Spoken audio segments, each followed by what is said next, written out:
Driver nous a rejoint dans le studio. Salut. Ça va? Salut, Très bien, et toi? Ça va, content d'être là. Oui, on est très content que tu sois avec nous.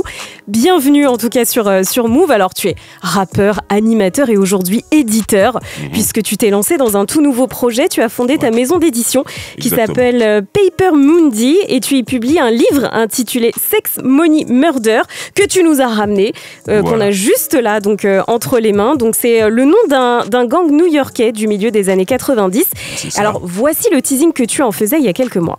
New York, milieu des années 90. Sex, Money, Murder, un gang dirigé par un certain Pistol Pete, fait régner sa loi dans les rues du Bronx. Trafic de drogue, extorsion, règlement de compte font partie du quotidien de ce groupe de jeunes à peine sortis de l'adolescence. En face, un groupe de policiers mené par John O'Malley tente de les faire tomber avec la loi RICO. Mais pour augmenter ses revenus et gagner en puissance, Sex, Money, Murder décide de rejoindre les Bloods de New York. S'en suivra alors une course infernale qui nous fera croiser des personnalités comme Nas, Puff Daddy ou encore The Notorious B.I.G. On est dans l'ambiance. Alors ce livre, il fait partie d'une collection qui s'appelle The Undersider. Voilà. Il y aura plusieurs livres qui racontent les liens entre le crime organisé et le hip-hop. Et toi, tu coédites ces livres. Alors la première question, c'est un peu un rituel, mais la réponse nous intéresse parce que tu fais tellement de choses, toi. Alors pourquoi cette nouvelle aventure dans l'édition ? Déjà parce que je me suis d'abord retrouvé à écrire des livres. J'ai écrit un livre qui s'appelle J'étais là, par exemple, avec Ismaël Merighetti. Et ça s'est super bien passé. Et en plus, j'ai un programme sur YouTube qui s'appelle Rouler avec Driver, où je raconte beaucoup l'histoire du rap américain. Et des fois, ça croise le crime organisé. Hein. C'est comme ça, c'est leur vie. Et du coup, il y a beaucoup de gens qui me demandent des choses où ils peuvent aller se renseigner, se documenter. Et moi, souvent, je cite des sources de livres et on me dit souvent « Ah, super, je vais aller voir ce livre ». Et souvent, on me dit « Ah, mais il est en anglais. » Ouais, c'est des trucs... Comment je ferais ? Il n'existe pas en français. Et on s'est rendu compte qu'il y avait une demande sur certains livres américains qui sont en anglais que les gens aimeraient voir en français. Alors, tu fais la préface de ce livre, et The Undersider, c'est le nom d'un podcast qui raconte l'histoire de plusieurs figures, des millionnaires de la drogue, et l'impact qu'ils ont eu sur l'histoire donc du hip-hop. Alors, tu en parles rapidement dans la préface. Ça a été une source d'inspiration ? Oui, bien sûr. En fait, le podcast The Undersiders, il a été créé par un de mes associés sur cette boîte d'édition. Je le salue. Et, tu peux donner son nom. François, salutations. Salut François. Voilà. Et justement, moi, j'étais fan de ce podcast. Donc, du coup, c'est un peu la suite de ça, mais à l'écrit. Voilà. Et le podcast, je sais plus, un épisode, ça devait durer un peu plus de 20 minutes. Là, t'as un livre, donc tout est plus détaillé. Si vraiment tu veux rentrer dans le fond de l'histoire, il y a tout ce qu'il faut dans le bouquin. Donc, ça va être une série de livres c'est la continuité du podcast, en fait, mais avec beaucoup de détails. Et ce premier livre, du coup, il se concentre sur le gang new-yorkais Sex, Money, Murder. Pourquoi ? Qu'est-ce qu'il a de spécial ? Pourquoi vous avez voulu vous pencher sur cette histoire-là ? Moi, déjà, faut savoir que je ne connaissais pas du tout l'existence de ce gang avant de bosser sur ce livre. Et en fait, c'est donc mes associés, Greg et François, qui m'ont parlé de ce gang, qui m'ont dit ce serait bien qu'on fasse ces livres. Et du coup, quand j'ai lu l'histoire, je me suis dit wow. Et ce que j'aime, et c'est ce qui va être important dans la série de bouquins qu'on va sortir, c'est le lien avec le milieu du rap. Là, c'est un gang de New York, du Bronx. Dans les années 90, les années 90, le rap explose, en plus à New York. Et du coup, ça fait que on suit ce gang comme si on suivait un épisode ou une saison de The Wire, les malfrats, la police et tout. Mais dedans, faut imaginer The Wire avec Nas qui passe, Puff Daddy, Jennifer Lopez, Notorious Big. Et ça me rend fou. Moi, c'est ça que j'aime, comme je suis un grand fan de rap. Je me dis, j'adore la série The Wire. Je me dis, imagine The Wire. Il y aurait eu tous ces rappeurs qui passent comme ça en cameo ou qui font partie de l'histoire. J'aurais trop aimé. Et là, il se trouve que c'est la réalité. Mais c'est des figures de l'ombre, comme tu le dis dans le livre, parce que en fait, ce sont même donc des personnes que les rappeurs mentionnent et remercient parfois. Et on se dit, mais c'est qui lui ? Et beaucoup en sont fans. C'est ça qui est dingue. On voit des artistes, des rappeurs qui ont des millions de fans. Rick Ross qui remercie, qui fait un son sur Big Meech même. Tu dis, voilà. C'est ça le truc. Eux, ils ont des millions de fans et eux-mêmes sont fans d'autres mecs qui sont plus dans l'ombre pour de bonnes raisons. Pour teaser un peu ça, est-ce que tu peux nous expliquer peut-être dans les grandes lignes, par exemple, le lien entre Nas et Sex, Money, Murder ? Sans trop spoiler. Je vais pas trop raconter. Mais tout ce que je peux dire, c'est que venant de New York, Nas, dans l'album Godson, il cite Pistol Pete du Sex Money Murder, donc c'est très très important. Ce que je veux dire, c'est triste et en même temps c'est juste la réalité, c'est que ce sont des figures, sont limite des modèles pour les rappeurs, et quand je dis que c'est triste, c'est que c'est quand même des gens qui font partie de gangs et qui font des choses dans l'illégalité, donc ce serait cool de pas avoir ces mecs là comme modèles, mais quand tu grandis dans le ghetto, et souvent aux États-Unis sans père, il y a la majorité des rappeurs américains qu'on écoute, ils ont grandi sans père.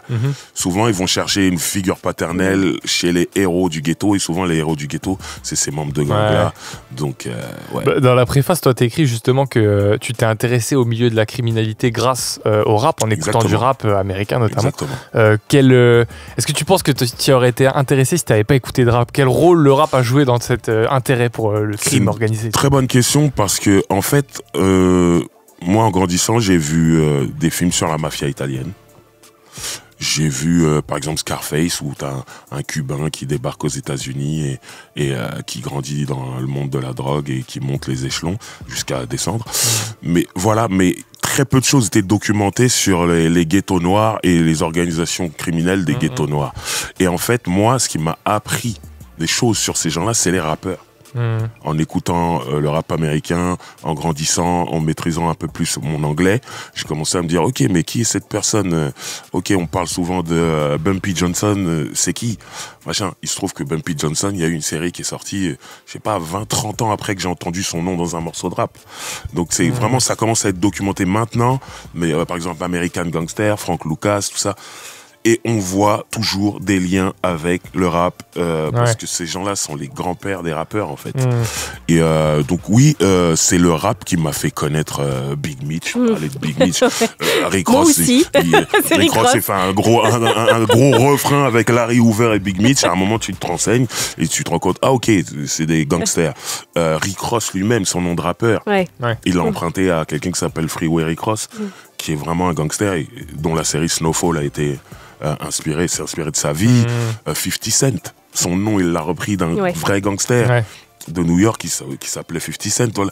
Et c'est le rap, en fait. À un moment, quand tu comprends qu'ils ont pris le nom à quelqu'un d'autre, tu vas t'intéresser à qui est ce quelqu'un d'autre. Et moi, c'est un peu comme ça que c'est arrivé.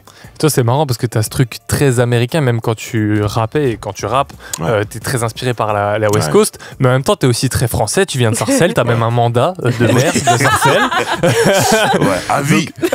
Donc, quelque part, tu vois, le deal, les petits trafics et tout, tu connais. Pourquoi est-ce que les gangsters américains, ils te fascinent autant? Pourquoi est-ce que c'est encore un autre game par rapport à la France?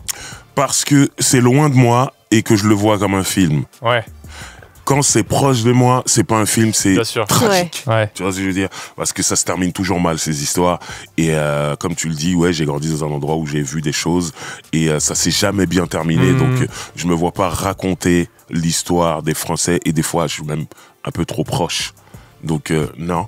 Alors que les Américains, il y a un côté, c'est loin, c'est comme un film. Et je pense que si j'étais américain et que j'avais vécu là-bas, j'aurais peut-être pas raconté. Ok.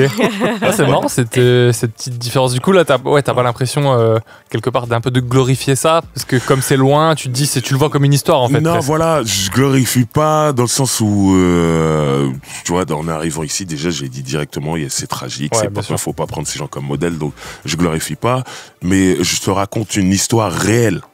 Tu vois, ils arrivent à faire des films qui sont des fictions pour divertir les gens. Le bouquin se lit comme un roman, pour le coup. Voilà, et moi, c'est une histoire réelle, et je la raconte, et je sais que ça va intéresser les gens, parce que moi, ça m'a intéressé tout de suite, et je regarde comme un film policier, en fait. Peut-être un petit mot sur les flammes. On a appris qu'il y aurait du public cette année. C'était un peu une demande des gens qui regardaient. Est-ce que pour toi, c'était vraiment quelque chose d'important pour rajouter de l'ambiance? Moi, je pense que l'ambiance, elle est primordiale. Tu vois, on parlait des États-Unis. Pour moi, des cérémonies, moi, j'ai toujours en tête les BET Awards, les Source Awards, les MTV Awards et tout ça. Et il y a toujours cette ambiance. Et c'est important qu'il y ait un public, c'est important qu'il y ait des micros dans la salle pour capter l'ambiance. Parce qu'en vérité, sur les 2 premières éditions, il y avait des moments où il y avait vraiment de l'ambiance. Mais peut-être pas les micros pour capter l'ambiance. Je pense qu'à la télé, captais pas. Moi, quand Kalash il arrive avec Daddy Yacht dans la première édition, c'était le feu. Quand Matt Taylor arrive, il fait 93 hardcore, c'était le feu. Mais quand tu regardes l'émission à la télé, tu ressentais pas ça. Donc c'est important d'avoir le matériel pour capter le public et bien sûr un public en folie. Et donc le fait d'ouvrir là, au public, c'est cool. Il y a eu juste des petites critiques sur le prix des places. Il y a des gens qui disaient ouais, c'est la cérémonie des cultures populaires, mais les classes populaires elles vont pas pouvoir y aller parce que c'est un peu trop cher. Toi, tu comprends un peu cette critique-là ou... Je t'avouerai que j'ai pas regardé les prix parce que je comptais être dans la salle gratuitement. Mais moi, je peux comprendre les gens qui ont pas le budget pour. Mais maintenant, étant un grand consommateur de concerts, moi je vais beaucoup en concert. Les prix sont envolés, hein. Tout coûte très cher. Mais t'entends, en 20 minutes, il a rempli l'Accor Arena. Les gens ils vont, les gens achètent. Donc c'est un problème d'offre et de demande. À un moment, si tu mets les prix super chers et que le public ne boycotte pas, le public y va et il remplit la salle en 5 minutes, ils vont continuer à mettre des gros prix. Alors, je répète, je ne connais pas les prix des flammes. N'attrapez pas ma veste. Je suis pas au courant. 8h43, Driver est avec nous. Alors, on le disait, bon, tu es animateur, tu es rappeur. On t'a vu aussi dans Nouvelle École sur Netflix.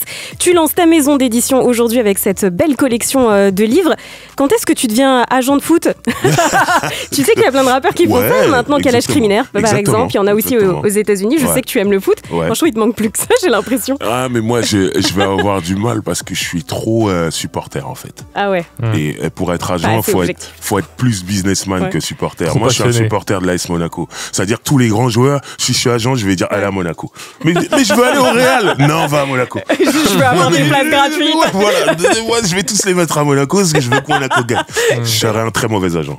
Alors tu disais tout à l'heure le maire de Sarcelles, bon, c'est drôle, c'est comme ça qu'on te surnomme. Mais plus sérieusement, faire de la politique, c'est pas un truc qui te tente? Non, je fuis ça, c'est trop dangereux. C'est un des milieux les plus dangereux selon moi. Tu peux être tout en haut aujourd'hui et demain au 3e sous-sol pour juste parce qu'il y a un opposant à toi qui va te chercher des poux, tout ça. Je suis très bien là où je suis. Mais par contre, tu vois, l'idée de créer, par exemple, je sais pas, un syndicat du rap pour représenter cette culture dans les institutions, je sais que tu serais vraiment très légitime. Tout le monde te connaît, tout le monde t'apprécie, tout le monde te respecte. En vrai, tu connais très bien cette culture. Ça peut être une bonne idée, non? C'est une super bonne idée, surtout que les gens voient beaucoup les artistes à travers leurs clips. Les rappeurs, on les voit souvent à travers leurs clips ou alors ce qu'ils racontent. Donc les gens voient de l'argent, une belle vie, des bijoux, des grosses voitures, blablabla, tout ça. Sauf que dans l'envers du décor, il y a beaucoup de choses qui sont compliquées, difficiles, et je pense qu'un syndicat, ça pourrait aider ça. Ouais, ça me plairait. Allez, je veux bien être ta secrétaire. Ça me plairait. Mais je me tiens, je ne veux pas être affilié à un parti politique ou quoi que ce soit. Donc voilà, et bien sûr, tu serais plus que secrétaire. Tu Merci, Driver. Président presque. Et à l'instant, tu parlais de GTA, GTA, pas GTA. Ouais, GTA, c'est encore autre chose. Aussi. Le livre que tu avais coécrit avec Ismaël Merighetti sur ta carrière. Ouais. Moi, je suis en retard de fou malade. Là, j'ai lu il y a 2-3 semaines. Okay. Et j'en discutais avec Ismaël, et d'ailleurs il a une petite question pour toi. Cher Driver, j'espère que tu vas bien.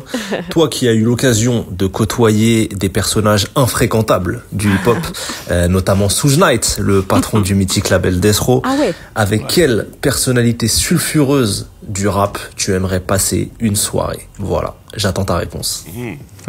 Très bonne question comme toujours ce monsieur. Salutations Ismaël.